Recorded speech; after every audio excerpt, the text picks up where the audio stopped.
Hello hello hello दोस्तों, मैं gangs आपका स्वागत करता हूं हमारे चैनल इंडी न्यूज़ पर। और आज आपके लिए हम लेके आए हैं इंडी न्यूज़ फैंटेसी 11 में फाइनल गेम, क्योंकि पीएसएल 7 यानी कि पाकिस्तान सुपर लीग के सीजन 7 का जो फाइनल है वो कल खेला जाएगा, जिसमें हमको भिड़ते हुए दिखेंगे मुल्तान सुल्तान्स और पहली बार टाइटल जीतने के लिए टीम जो लड़ेगी लाहौर कलंदर्स। तो वहीं पे अगर हम बात करते हैं इस फाइनल के बारे में, तो ये मैच कल यानी कि 27 फरवरी में खेला जाएगा। मैच एक बार फिर से होता हुआ दिखेगा हमको गद्दाफी स्टेडियम लाहौर में। और इन दो टीमों की अगर हम बात करते हैं तो ये दोनों टीमें हमको भिड़ते हुए दिखे थे क्वालिफायर में भी, क्योंकि पॉइंट्स टेबल में ये दोनों ही टीमें सबसे ऊपर थे सबसे ऊपर थे वहाँ पे मुल्तान सुल्तान्स, उसके बाद लाहौर कलंदर्स। लेकिन जो क्वालिफायर मैच था उसको गवा दिया था लाहौर कलंदर्स ने, इसीलिए फाइनल में जगह बना लिया था डिफेंडिंग चैंपियंस मुल्तान सुल्तान्स ने। तो वहीं पे लाहौर कलंदर्स ने जो अपना एलिमिनेटेड मैच था सेकंड, उसमें हराया था इस्लामाबाद यूनाइटेड को और फाइनल में जगह बना लिया। तो इस तरह से फिर से एक बार भिड़ते हुए नजर आएंगे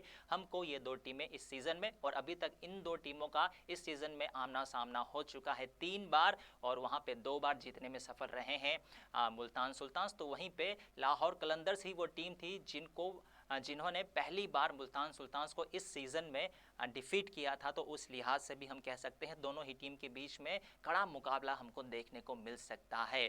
तो अगर हम बात करते हैं कड़े मुकाबले की, तो वहाँ से चुनना भी काफ़ी मुश्किल हो जाता है फैंटेसी 11। लेकिन आपके लिए पता ही है दोस्तों, हम लेके आ जाते हैं ये नाम जो कि आपके लिए काफ़ी ज़रूरी हो जाता है आपके फैंटेसी गेम के लिए। तो चलिए दोस्तों, अब बात कर लेते हैं बैटर्स के बारे में यहाँ पे। और अब अगर हम बात करते हैं सबसे पहले बैटर्स के बारे में, तो इस खिलाड़ी का नाम ज़रूर होना चाहिए वहाँ पे, जिनका नाम है फ़खर ज़मान। फ़खर ज़मान जो आपको लाहौर कलंदर्स के लिए ओपन करते हुए दिखेंगे, और इनका जो क्रेडिट्स है वो काफ़ी ज़्यादा 10.5, क्योंकि इतना ही बेहतर प्रदर्शन करते हुए दिखे हैं ये और लगातार अच्छा करते हुए दिखे हैं। और यहाँ पे लाहौर कलंदर्स के लिए अच्छा ये है कि जब भी मुल्तान सुल्तान्स के खिलाफ खेलते हैं तो इनका प्रदर्शन काफ़ी अच्छा देखने को मिलता है। भले ही पिछले मैच में केवल 1 रन बना पाए थे इस्लामाबाद यूनाइटेड के खिलाफ, लेकिन जो पिछला मैच खेला गया था मुल्तान सुल्तान्स के खिलाफ, इनकी तरफ से हमको 63 रनों की पारी देखने को मिली थी। तो 60 रनों की पारी हमको लीग मैचेस में भी देखने को मिला था मुल्तान सुल्तान्स के खिलाफ। तो ये जो है टीम यहाँ पे पसंद है फ़खर ज़मान को और अच्छा करते हुए दिखते हैं। और अभी अगर हम बात करते हैं इस सीज़न में सबसे ज़्यादा रन बनाया है फ़खर ज़मान ने ही, 585 रन। तो इस लिहाज से हम कह ही सकते हैं दोस्तों कि काफ़ी अच्छा करते हुए दिख रहे हैं। और इतना ही नहीं, इनका स्ट्राइक रेट भी काफ़ी बेहतर 154 से ज़्यादा है। तो फ़खर ज़मान काफ़ी ज़रूरी हो जाते हैं।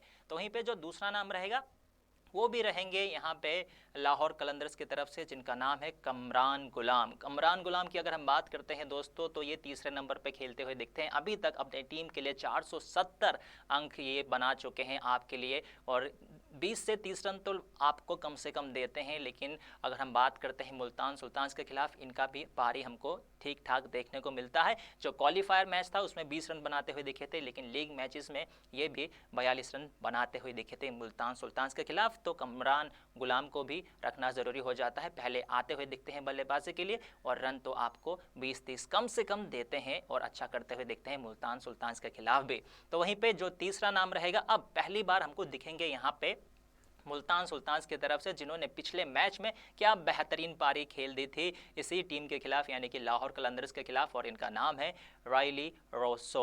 अगर हम रायली रोसो की बात करते हैं दोस्तों, तो ये मैन ऑफ द मैच रहे थे, क्योंकि इन्होंने 65 रनों की नाबाद पारी खेली थी और ये हमको दिखते हैं तीसरे नंबर पर खेलते हुए। और अगर हम बात करते हैं जब ये खेलते हैं ना, तो नाबाद ही जाते हैं, क्योंकि इनके पास 65 रनों की नाबाद पारी जो क्वालिफायर में आया था लाहौर कलंदर्स के खिलाफ, तो वहीं पे इस्लामाबाद यूनाइटेड के खिलाफ भी ये 67 रन बना के नाबाद गए थे। तो केवल ये ज़्यादा रन बनाते नहीं है, जब ज़्यादा रन बनाते हैं नाबाद भी जाते हैं।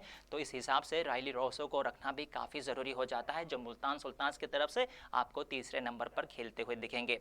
तो वहीं पे जो अगर हम बात करते हैं अब चौथे बल्लेबाज की, तो यहाँ पे आपको नाम दिखेगा अब्दुल्ला शफीक का, जो कि आपको दिखेंगे लाहौर कलंदर्स के लिए ओपनिंग करते हुए। लेकिन अगर हम बात करते हैं जो एलिमिनेटेड मैच था सेकंड मैच, वो इस्लामाबाद यूनाइटेड के खिलाफ, वहाँ पे तीसरे नंबर पर खेलते हुए दिखे थे, और क्या बेहतरीन उन्होंने 52 रनों की पारी खेली थी वहाँ पे। तो इस खिलाड़ी को आप भले ही ये ओपन करते हो या फिर तीसरे नंबर पर खेलते हो, तो अब्दुल्ला शफीक को रखना ना भूलिएगा दोस्तों। तो चलिए दोस्तों, ये कुछ बेहतरीन नाम होंगे बैटर की तरफ से, लेकिन एक और सबसे बेहतरीन नाम जो हम कह सकते हैं वो आने वाला है विकेट कीपर में। और अगर हम बात करते हैं विकेट कीपर की तो यहाँ पे केवल एक ही नाम दिखेगा आपको जो सबसे बेहतर करता हुआ दिख रहा है पूरे टूर्नामेंट में, और नाम है इनका मुल्तान सुल्तान्स के कप्तान मोहम्मद रिजवान। मोहम्मद रिजवान जो कि हमको पाकिस्तान के लिए भी ओपनिंग बल्लेबाजी करते हुए दिखते हैं, काफ़ी छाते हुए दिखते हैं और छा रहे हैं ये इस टूर्नामेंट में भी, क्योंकि बेहतरीन ढंग से इन्होंने बल्लेबाजी की है। और दूसरे नंबर पे नज़र आते हैं हमको फ़खर जमान के बाद सबसे ज़्यादा रन बनाने के मामले में, और इनकी तरफ से हमको 53 रनों की नाबाद पारी भी देखने को मिला था क्वालिफायर में लाहौर कलंदर्स के खिलाफ ही। तो वहीं पे सबसे ज़्यादा रन बनाने के मामले में बता ही दिया, दूसरे नंबर में इनका नाम 532 इन्होंने रन बना दिया है। लेकिन कहीं ना कहीं इनका जो स्ट्राइक रेट है वो थोड़ा सा कम है, क्योंकि 120 के आसपास दिखता है इनका स्ट्राइक रेट, जो इनकी बल्लेबाजी की शैली के हिसाब से काफ़ी कम है। लेकिन फिर भी ये खिलाड़ी आपको रन तो बनाता हुआ दिखेगा और लगातार रन बनाता हुआ दिखा है। अगर हम बात करते हैं पिछले 4 मैचों की तो ये लगातार इन्होंने हाफ सेंचुरी चढ़ा है और 4 मैचों में से 3 बार तो ये नाबाद रहे हैं। तो आप सोच ही सकते हो कि मोहम्मद रिजवान कितने बेहतरीन फॉर्म में दिख रहे हैं दोस्तों। तो इनको रखना बिल्कुल भी आप इग्नोर नहीं कर सकते, इनको रखना तो पड़ेगा ही। तो वहीं पे अगर हम अब बात करते हैं ऑलराउंडर्स के बारे में दोस्तों, तो यहाँ पे हमने 2 ऑलराउंडर्स को जगह दिया है। अगर हम बात करते हैं पहले ऑलराउंडर के बारे में तो यहाँ पे ज़रूर नाम आना चाहिए डेविड वीज़ा का। डेविड वीज़ा की अगर हम बात करते हैं तो मैं पहले भी कह रहा था कि इस खिलाड़ी को अच्छे से इस्तेमाल नहीं किया जा रहा, नहीं तो ये खिलाड़ी कमाल कर सकता है। अभी भी इनको बल्लेबाजी नीचे ही दिया, लेकिन नीचे बल्लेबाजी करते हुए भी इन्होंने एलिमिनेटर 2 में क्या बेहतरीन बल्लेबाजी की इस्लामाबाद यूनाइटेड के खिलाफ, और मात्र 8 गेंदों में नाबाद 28 रनों की पारी खेली थी और साथ ही साथ 20 रन देके 1 विकेट भी चटका था। तो इस खिलाड़ी को रखना भी काफ़ी ज़रूरी हो जाता है, और जिस तरह से इनका ले चल रहा है मुझको लगता है कि इनको थोड़ा सा आगे भी उतारा जा सकता है बल्लेबाजी में, और गेंदबाजी में आपको 1-2 विकेट तो दे ही रहे हैं। तो डेविड वीज़ा को रखना काफ़ी ज़रूरी है दोस्तों लाहौर कलंदर्स की तरफ से। तो वहीं पर अगर हम बात करते हैं दूसरे जो रहेंगे ऑलराउंडर, उसमें नाम दिया है हमने डेविड विली का। अगर डेविड विली की हम बात करते हैं दोस्तों तो अभी इन्होंने ज़्यादा मैचेस नहीं खेला है, केवल 7 मैचेस खेला है, लेकिन 7 मैचों में भी इन्होंने अभी तक 429 अंक दे चुके हैं जो फैंटेसी गेम खेलते हैं उनको, और इनका जो क्रेडिट है काफ़ी कम 8.5 है। तो इनको रखना भी ज़रूरी बन जाता है। भले ही आपको ये 7वें नंबर पर खेलते हुए दिखते हैं, लेकिन जो इनकी बल्लेबाजी करने की शैली है, जिस तरह से तेज़ गति से खेल सकते हैं, इनको थोड़ा सा प्रमोट भी किया जा सकता है, जैसे कि हमको एक मैच में जरूर दिखे थे। तो मुल्तान सुल्तान्स की तरफ डेविड विली को जरूर रखिएगा आप। और अभी तक जो इन्होंने 7 मैचेस खेला है ना दोस्तों, इसमें इन्होंने 12 विकेट चटक चुके हैं और हर मैच में इनके नाम विकेट रहा है। तो आप सोच ही सकते हो कितना बेहतर करते हुए दिखाई दे रहे हैं। और पिछले मैच में भी इन्होंने 2 विकेट चटका था अपने 3 ओवर में 22 रन देके, और एक बड़ा विकेट फ़खर जमान का इन्होंने चटका था, और उनको रन बनाने के लिए भले ही उन्होंने ज़्यादा रन बना दिया था लेकिन आउट भी इन्होंने ही किया था, इसीलिए ये खिलाड़ी काफ़ी ज़रूरी हो जाते हैं। तो वहीं पर दोस्तों अब बात करते हैं गेंदबाजों के बारे में। तो गेंदबाजों में तो सबसे पहला नाम कप्तान का ही आना चाहिए, जो कि है लाहौर कलंदर्स के कप्तान, और नाम है इनका शहंशाह अफरीदी। ये भी क्या बेहतरीन गेंदबाजी करते हुए दिख रहे हैं, और हमको दिखते हैं सबसे ज़्यादा विकेट चटकने के मामले में दूसरे नंबर पर, क्योंकि इनके नाम है 17 विकेट, और इनसे ज़्यादा जिन्होंने विकेट चटका है वो है शादाब खान, जो कि टूर्नामेंट से बाहर हो चुके हैं। तो वहीं पे अगर हम बात करते हैं अभी तक अपने गेंदबाजी के चलते इन्होंने 656 अंक दे दिया है अपने खिलाड़ियों को जो खेलते हैं फैंटेसी गेम। तो वहीं पे कप्तानी करते हुए हमको लीड करते हुए दिखते हैं आगे से, और इतना ही नहीं मौका मिलने पर ये बल्लेबाजी भी बेहतर करते हुए दिखते हैं, जैसे कि हमको पेशावर ज़ल्मी के खिलाफ दिखे थे, जहां पे मात्र 20 गेंदों में उन्होंने 39 रनों की पारी खेल दी थी। भले ही सुपर ओवर में जाके वो मैच हार गए हों, लेकिन शहंशाह अफरीदी की तरफ से बेहतरीन बल्लेबाजी हमको भी देखने को मिल सकता है, और गेंदबाजी तो कितना बेहतर करते हैं आपको पता ही है, इसीलिए इस खिलाड़ी को रखना काफ़ी ज़रूरी हो जाता है। थोड़े बहुत महंगे हो सकते हैं, क्योंकि जिस तरह से हमको दिखा है इनका जो इकनॉमी है वो थोड़ा 7.5 के आसपास रहता है, लेकिन फिर भी ये खिलाड़ी जो है आपको विकेट देगा, इसीलिए रखना इनको ज़रूरी हो जाता है। तो वहीं पे जो दूसरा नाम है, तो दूसरी टीम की तरफ से हम बात करते हैं मुल्तान सुल्तान्स की तरफ से, उनका नाम रहेगा शहनवाज दहानी। शहनवाज दहानी की अगर हम बात करते हैं दोस्तों, तो ये भी खिलाड़ी कुछ ऐसा ही जो महंगा दिखता है हमको, और ये कुछ ज़्यादा महंगे दिखते हैं, क्योंकि जो इनका इकनॉमी है 9.5 के आसपास रहता है, लेकिन जब ये विकेट चटकते हैं ना तो गुच्छों में चटकते हुए दिखते हैं। और अगर हम बात करते हैं लाहौर कलंदर्स के खिलाफ जो इन्होंने गेंदबाजी की थी पिछले मैच में क्वालिफायर में, तब अपने 4 ओवर में मात्र 19 रन देके 3 विकेट चटका था, और यहाँ तक कि मैन ऑफ द मैच का भी खिताब जीता था। तो इस खिलाड़ी को आप रखना काफ़ी चाहोगे, क्योंकि जब विकेट देंगे तो कुछ 6 में ही देंगे आपको विकेट। तो वहीं पे अगर हम बात करते हैं तीसरे गेंदबाज के दोस्तों, तो इस खिलाड़ी को कैसे भूल सकते हैं, जो कि हमको विश्व भर के हर लीग में खेलते हुए दिखते हैं और बेहतरीन गेंदबाजी करते हुए दिखते हैं।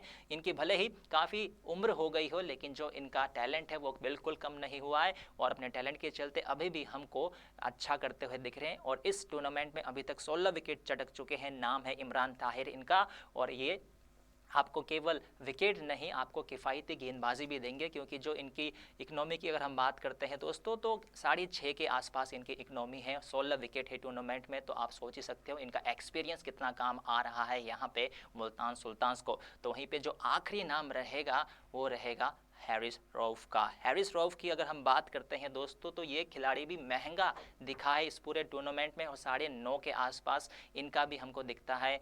इकनॉमी 9.5 के आसपास है, लेकिन 9 से ज़्यादा इनका इकनॉमी दिखता है हमको। लेकिन इनके नाम भी विकेट रहा है काफ़ी ज़्यादा, 15 विकेट इनके नाम भी रहा है। और ये भी खिलाड़ी हमको भले ही महंगे दिखे, लेकिन विकेट चटकते हुए दिखते हैं, इसीलिए हैरिस रऊफ को रखना भी ज़रूरी हो जाता है। तो दोस्तों ये थे हमारी तरफ से कुछ नाम जो कि हमको लगता है ठीक बैठा बिल्कुल फैंटेसी 11 में, क्योंकि जो क्रेडिट्स होता है ना, उसको देखते हुए भी हमको खिलाड़ियों को चुनना होता है। जो खिलाड़ी अच्छा कर रहे होते केवल उनको हम नहीं रख सकते, आपको पता ही है।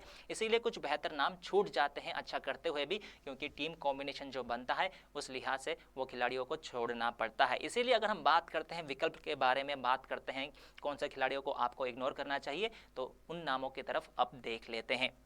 तो वो खिलाड़ी जिनको हमने रिजेक्ट किया है या फिर विकल्प के तौर पर हो सकते हैं, उसमें पहला जो नाम रहेगा ज़रूर इस खिलाड़ी का नाम रहेगा, जिनका नाम है शान मसूद। शान मसूद की अगर हम बात करते हैं दोस्तों, तो ये भी बेहतरीन तरीके से बल्लेबाजी करते हुए दिख रहे हैं और इनको कहीं ना कहीं छोड़ना नहीं चाहते थे, लेकिन इनका क्रेडिट काफ़ी ज़्यादा, और हमको अभी तक 459 रन बना चुके हैं, ये दिखे हैं हमको। और साथ ही साथ इनका जो स्ट्राइक रेट है वो भी ठीक ठाक ही रहा है। लेकिन मुल्तान सुल्तान्स के लिए बल्लेबाजी करते वक्त वहाँ पर मोहम्मद रिजवान के साथ शान मसूद काफ़ी चमके हैं, लेकिन दोनों ही खिलाड़ी को रखना एक साथ कहीं ना कहीं रिस्की भी हो जाता है। या फिर यूँ कहें कि एक खिलाड़ी अगर अच्छा कर रहा है तो क्या पता दूसरा खिलाड़ी अच्छा ना करे, और ज़्यादा आप दाव लगाना चाहोगे मोहम्मद रिजवान के ऊपर ही। इसीलिए शान मसूद को हमने किया है इग्नोर, लेकिन इग्नोर करने का जो एक बड़ा कारण है वो यही है कि जो इनका क्रेडिट है वो काफ़ी ज़्यादा 10 है और फिट नहीं हो रहे थे, इसीलिए। नहीं तो अगर आप इनको रखना ही चाहते हो तो किसी दूसरे ऐसे खिलाड़ी को हटाना पड़ेगा जिनका क्रेडिट 10 हो, या फिर 2 खिलाड़ियों को एडजस्ट करना पड़ेगा, जो कि मुश्किल हो सकता है।